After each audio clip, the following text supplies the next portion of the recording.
Assalamualaikum warahmatullahi wabarakatuh. Oke, kita akan melanjutkan pembahasan dalam penjelasan HAM dan pekerjaan sosial ini.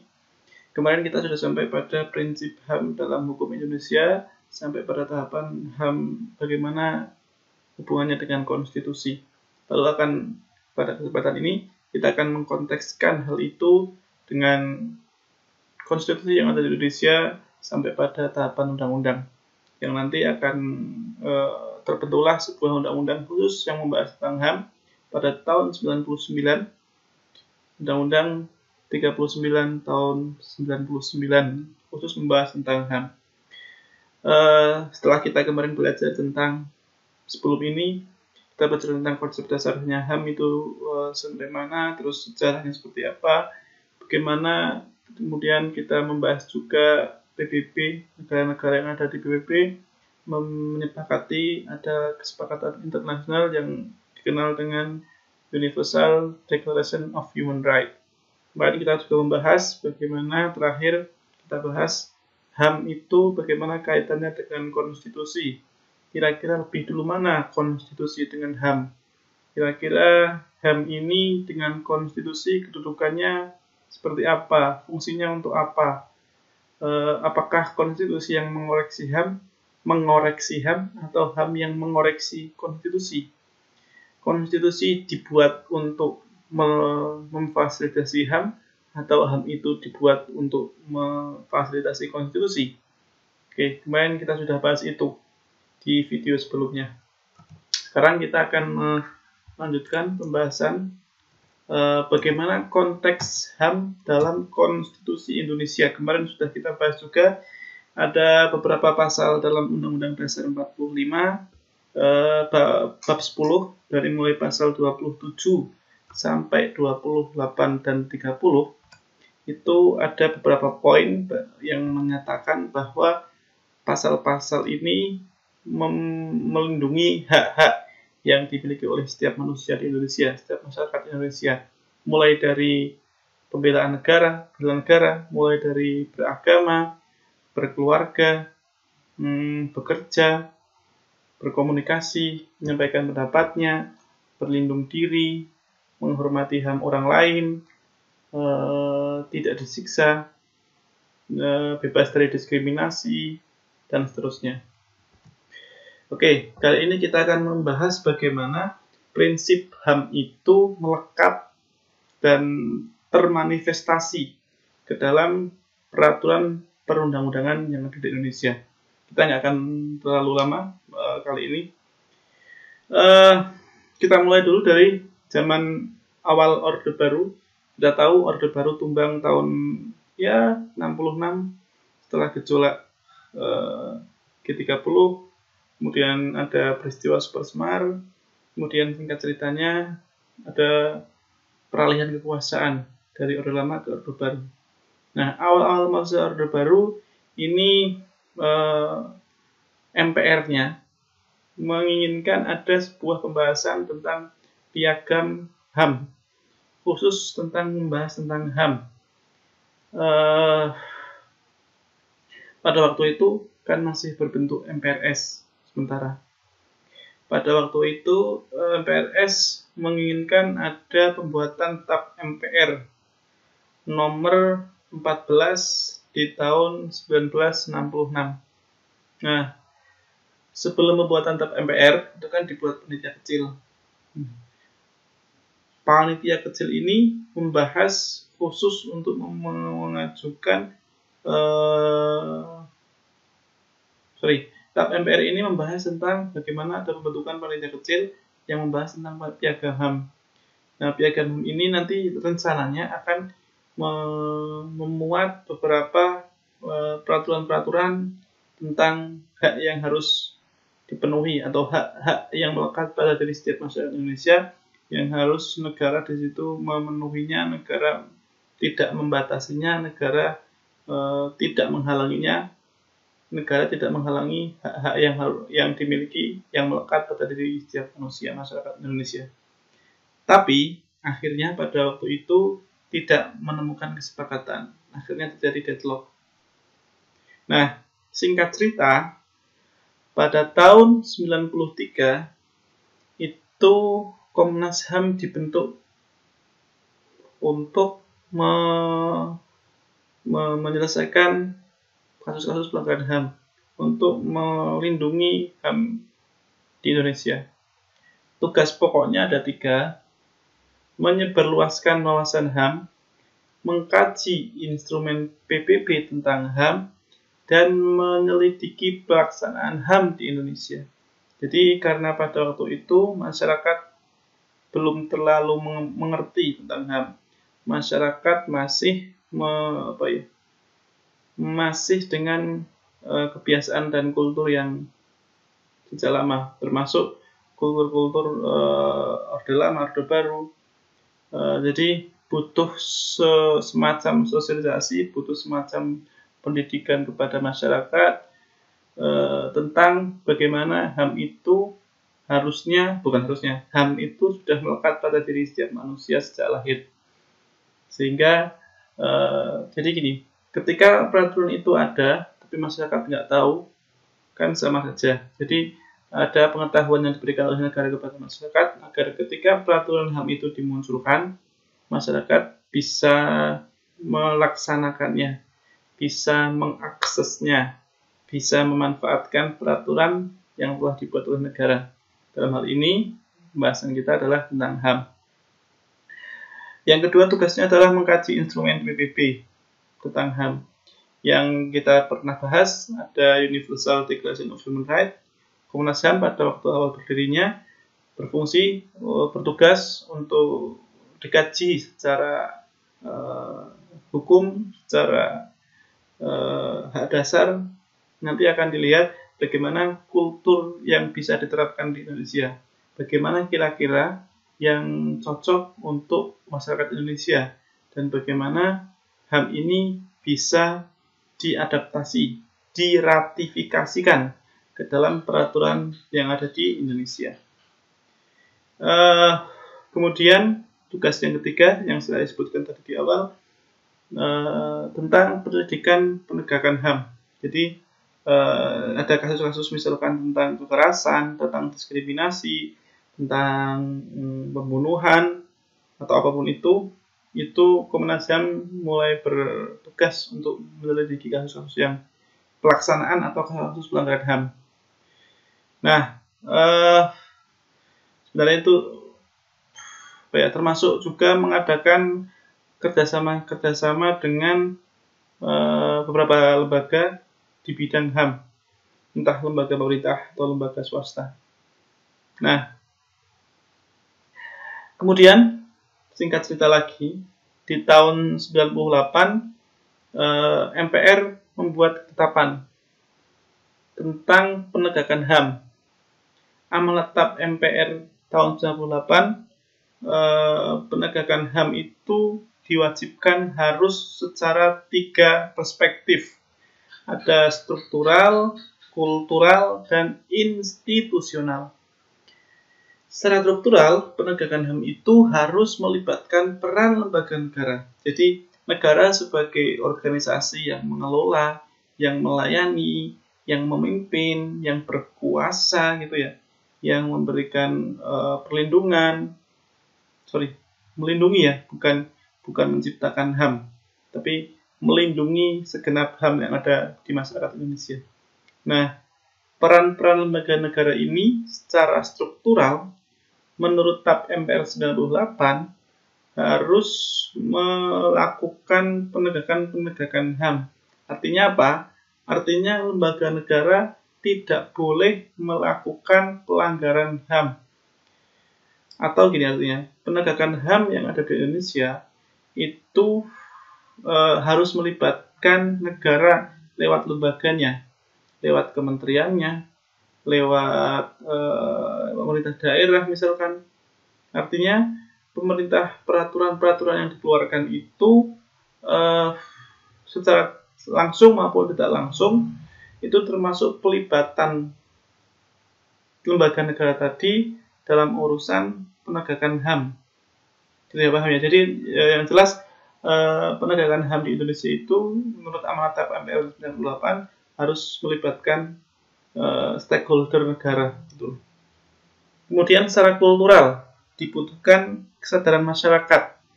Selain melibatkan lembaga negara, secara kultural penegakan HAM juga harus membutuhkan kesadaran masyarakat. Karena gini, karena kan HAM meskipun ketika ada pelanggaran itu ranahnya lembaga negara atau peradilan, tapi secara kultural relasi antara masyarakat itu tidak bisa dilepaskan. Artinya gini, ketika saya ingin hak dasar saya dihargai, misalkan hak berpendapat saya mau dihargai, ingin hak berpendapat saya dihargai, maka saya juga harus menghargai hak berpendapatnya orang lain. Betul ya? Bukan berarti saya memaksakan pendapat saya, suara saya, konsep yang saya inginkan, saya sampaikan di publik, tapi ada pendapat lain, ada gagasan lain, ada ide lain dari orang lain, tidak bisa, atau saya membatasi dari ide orang lain itu. Artinya apa? Artinya ada sebuah pemikiran yang harus ditumbuhkan dalam masyarakat untuk menegakkan HAM yang benar-benar lurus dan bisa ditaati oleh masyarakat. Jadi ketika tentang ada pelanggaran atau diskriminasi ras, artinya ada sebagian masyarakat yang belum sadar akan hak etnisitas, hak bahwa semua etnis itu berhak untuk melakukan bekerja, untuk berekspresi, untuk hidup, untuk berkeluarga. Ketika ada diskriminasi, artinya ada sebagian orang, ada sebagian kelompok masyarakat, entah itu sadar atau nggak sadar, itu tidak secara mutlak bisa menegakkan HAM. Ya. Kemudian yang ketiga, penegakan HAM itu harus institusional. Nah, dalam hal ini dijalankan oleh Komnas HAM, Komisi Nasional Hak Asasi Manusia. Yang kalau teman-teman kemarin mengikuti, Komnas HAM terakhir memberikan, yang masih ramai, yang viral ya, memberikan rekomendasi tentang pembunuhan kelompok 6 orang ya, 6 orang anggota organisasi masyarakat gitu. Nah, di tahun 98 itu juga terbentuklah sebuah komisi nasional yang mengurusi tentang kekerasan terhadap perempuan. Selain Komnas HAM, ini kan juga berkaitan tentang HAM. Jadi runtuhnya Orde Baru ini menjadi cikal bakal penegakan HAM yang masif, yang secara komprehensif. Karena Orde Baru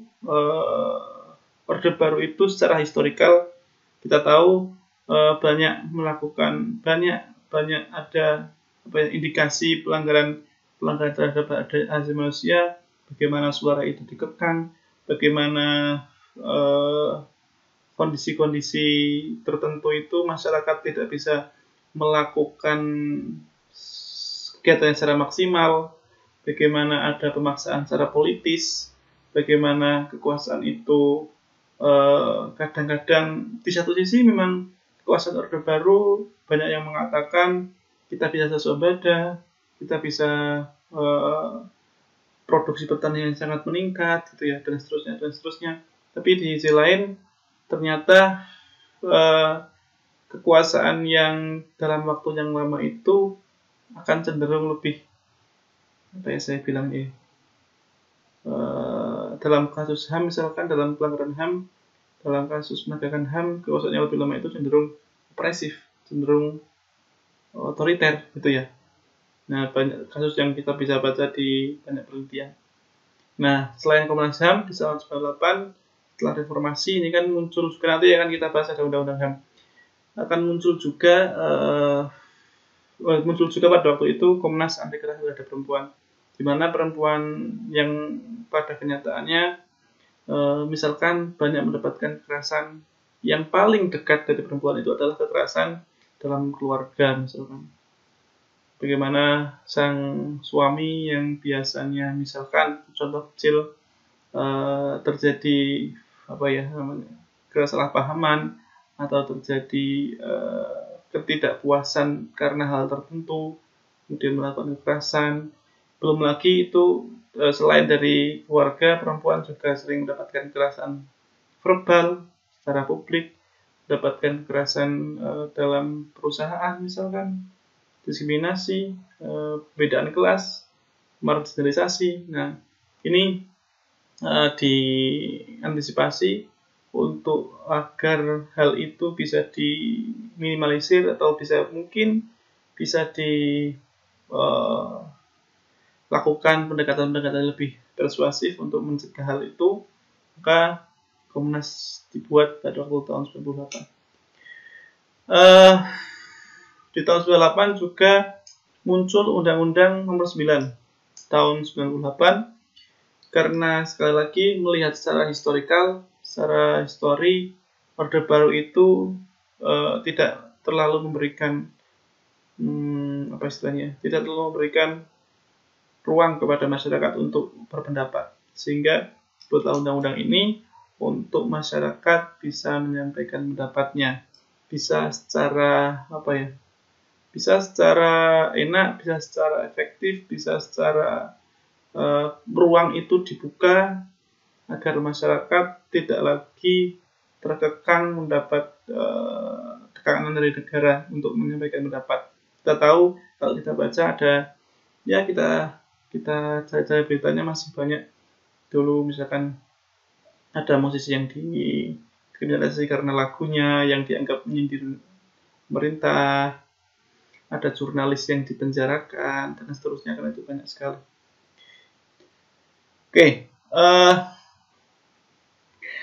Di tahun berikutnya, tahun 99, muncul juga peraturan perundang-undangan yang meratifikasi konvensi internasional. Nanti setelah ini kita akan bahas konvensi atau kovenan hak sipil, dan yang kedua ada kovenan atau konvensi hak ekonomi sosial budaya.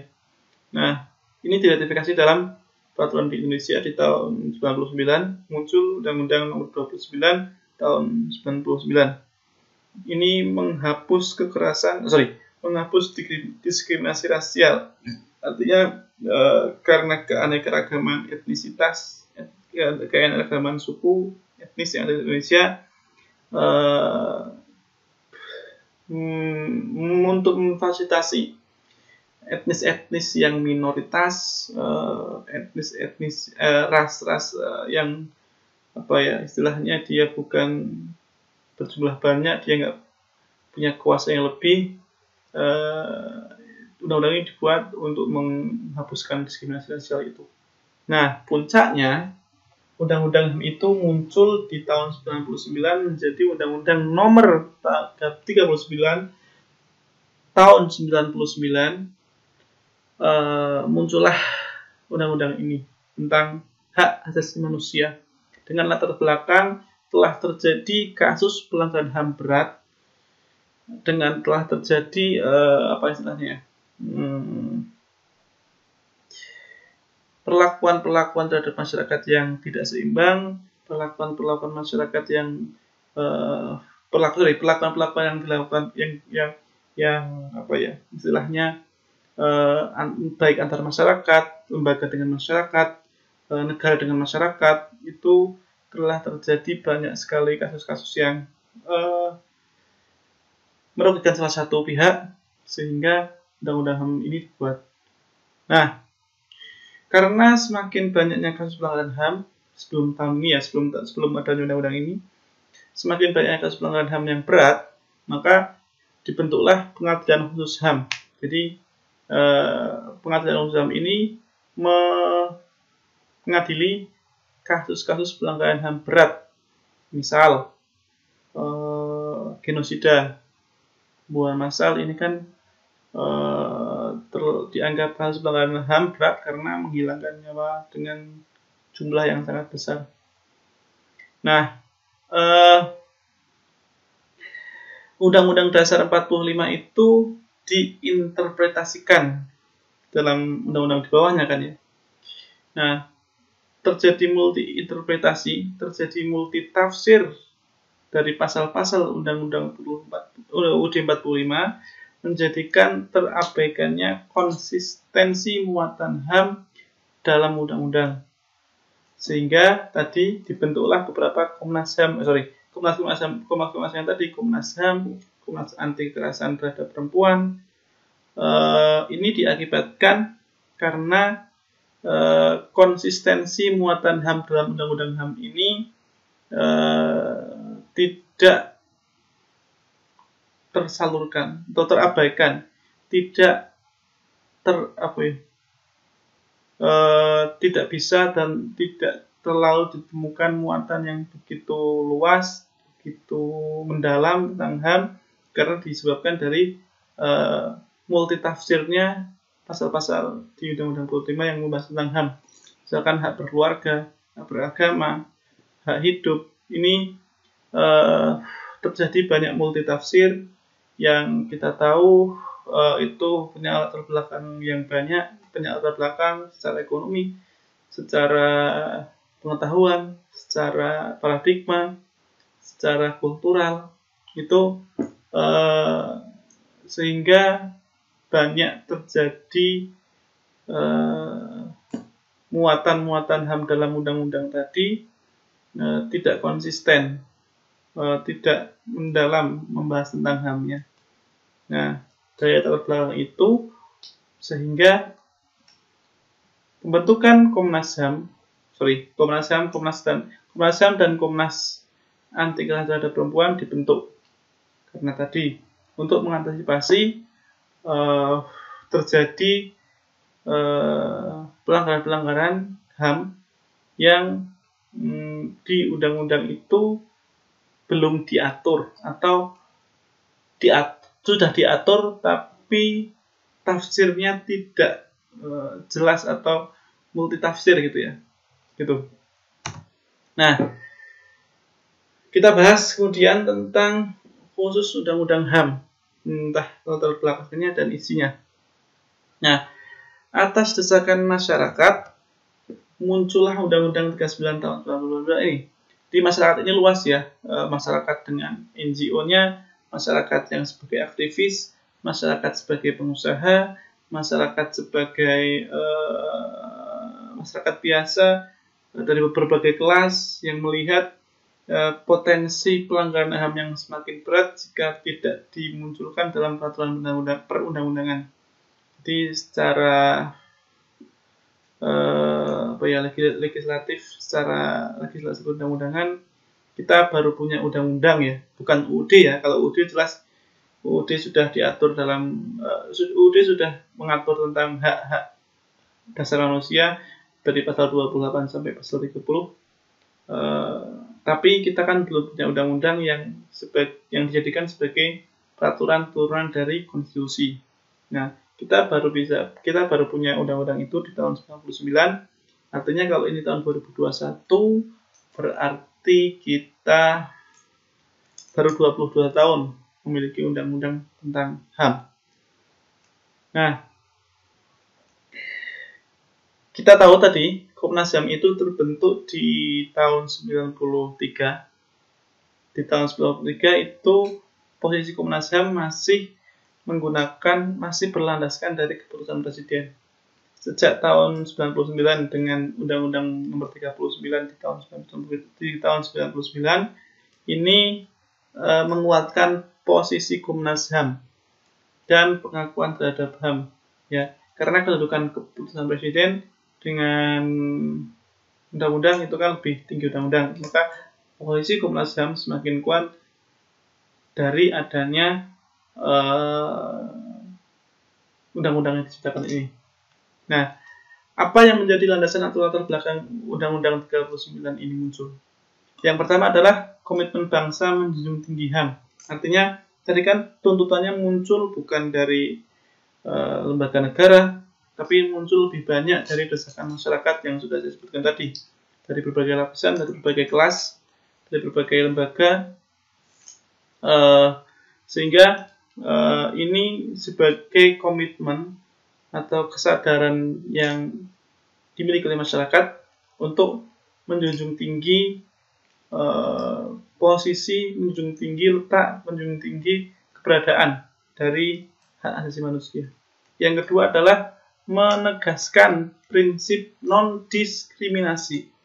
Diskriminasi etnis, diskriminasi religi, diskriminasi kelas sosial, diskriminasi jabatan mungkin, diskriminasi jenis kelamin, gender maksudnya. Jadi ada penghargaan terhadap hak dasar yang dimiliki oleh setiap manusia. Ketika saya ingin menjadi sosok manusia yang ingin dihargai, maka saya harus menghargai hak orang yang lain, hak yang dimiliki oleh orang lain. Itu yang kedua. Jadi selain komitmen menjunjung HAM, juga menegaskan prinsip bahwa masyarakat Indonesia itu tidak memiliki diskriminasi atas dasar HAM. Kemudian yang ketiga landasannya adalah jaminan perlindungan atas hak. Jadi hak-hak yang dimiliki masyarakat ini terjamin dan terlindungi dengan munculnya undang-undang HAM ini. Jadi tidak ada lagi ketika orang mau berpendapat, ketika orang mau menyampaikan ide gagasan di muka publik, di ruang publik, itu dijamin haknya di dalam Undang-Undang 39 tahun 99. Apa saja yang dilindungi? Yaitu hak untuk hidup, hak untuk berkeluarga, untuk mengembangkan diri, mendapatkan keadilan, mendapatkan kebebasan pribadi, mendapatkan rasa aman dan sejahtera, ikut serta dalam pemerintahan, juga mengatur hak perempuan dan anak. Yang ini akan bisa lebih detail kalau teman-teman baca di undang-undangnya. Silahkan bisa dibaca dulu sendiri di Google, banyak cari. Nah, ini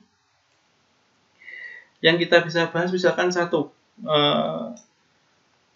hak untuk ikut serta dalam pemerintahan. Artinya tidak ada pembatasan siapa yang bisa masuk dalam lingkaran pemerintahan. Artinya demokrasi bisa berjalan lebih fleksibel, demokrasi bisa berjalan lebih efektif dibandingkan dengan masa sebelum adanya Undang-Undang 39 tahun 99 ini. Teman-teman bisa baca bahwa hasil penelitian atau mungkin bisa tanya ke orang-orang dulu bagaimana kekuasaan politik, kekuasaan untuk masuk ke lingkaran roda pemerintahan itu punya syarat-syarat tertentu yang itu kadang-kadang sering syaratnya harus mau untuk mau untuk agar ketika si yang penguasa menginginkan A, maka kita harus juga mengikuti tentang A. Jadi tidak ada check and balancing ketika terjadi suatu kebijakan yang dianggap tidak sesuai dengan kondisi masyarakat. Jadi gini, logikanya adalah yang bisa masuk dalam dunia pemerintahan atau dunia politik itu ketika dia mau bergabung ke dalam kekuasaan, ya. Nah, setelah undang-undang ini muncul, semua orang berhak untuk ikut serta dalam pemerintahan, tidak punya lagi syarat, maksudnya meskipun ini syaratnya tidak secara peraturan, tapi ini syarat secara politis dulu ada. Setelah undang-undang 39 ini, siapapun yang mau bergabung dalam pemerintahan itu diperbolehkan dengan catatan,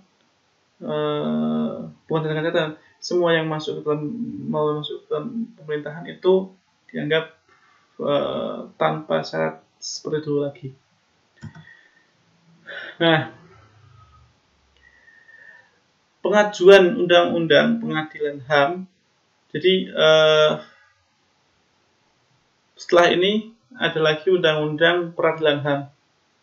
diajukan setelah muncul dari Undang-Undang 39 tahun 99 ini dengan beberapa pertimbangan, yaitu sebagai wujud tanggung jawab bangsa menjadi salah satu anggota PBB. Jadi karena Undang-Undang HAM saja kan tidak cukup ketika terjadi pelanggaran HAM, maka dibutuhkan pengadilan HAM itu dipayungi oleh undang-undang.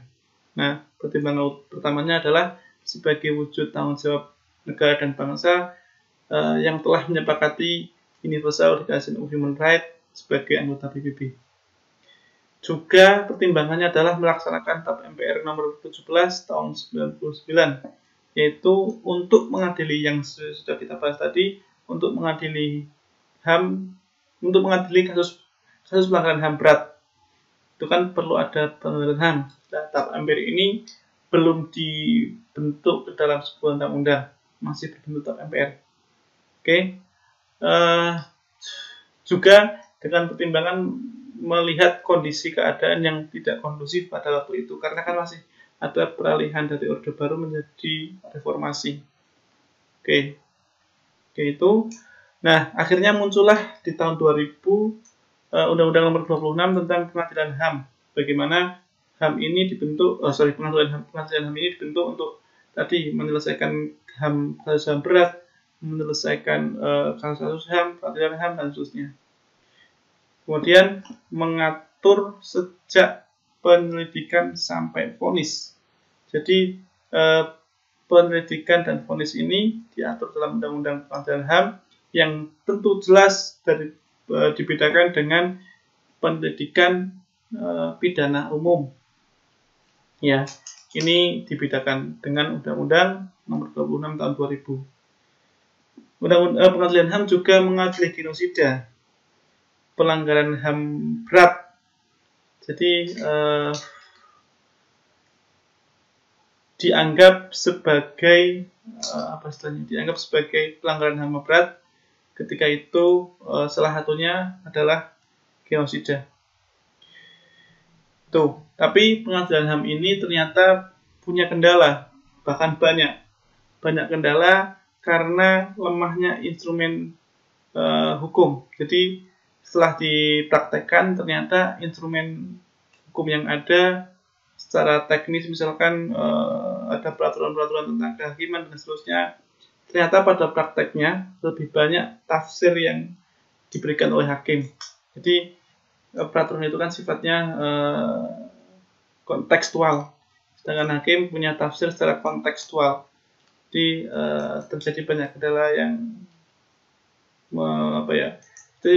yang ada di kasus penegakan HAM dalam pengadilan HAM ini. Gitu.